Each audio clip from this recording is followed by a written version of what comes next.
name is Ashley Strong. I'm from Oceanside, California, which is in San Diego County. Looking back at a bunch of papers that I wrote when I was a little girl, I can always remember wanting to be a teacher. In college, life kind of had a different path for me, and I studied something other than education. When I was in my senior year of college, I got an internship with PBS in Southern California, and got offered a job at the end of my internship, where a day after graduating college, I started a full-time job with them. About 3 years after I graduated college, I started doing a lot of research for organizations to go and teach in Africa.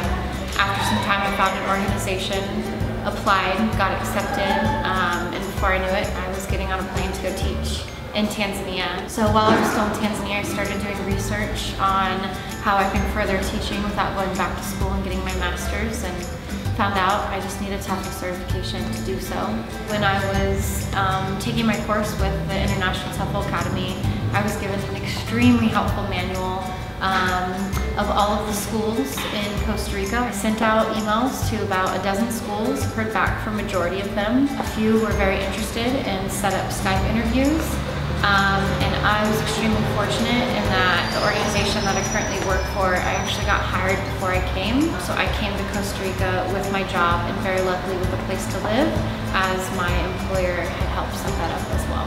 One of my most important things in coming to Costa Rica was living with a local family. During my interview that I had with my current employer, he had asked me if I had questions, and I asked him if he had any suggestions on what can be done to live with a local family, and luckily he did. And what that situation entails is a husband and wife with their 2 dogs, and then they rent out 5 rooms in their house.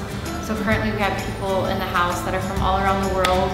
Only 2 of us are English teachers, others are doing an internship. Currently I am working for a company called alumna International, and we work with multinational corporations providing either private or group English lessons with them. A typical week for me is very, very interesting. I'm only in the classroom 25 hours a week, but I take public transportation to and from all of my classes.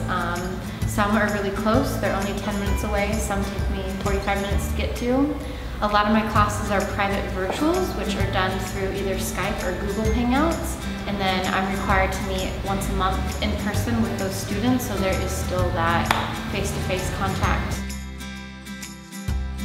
I'm meant to be teaching at this point in my life. I wasn't going to take not teaching as an answer, and so I found myself here teaching again. The biggest advice is trust yourself. Trust yourself and take that leap of faith. And I am very, very big in that if it's something that you truly are passionate about and feel like you're meant to be doing, do it.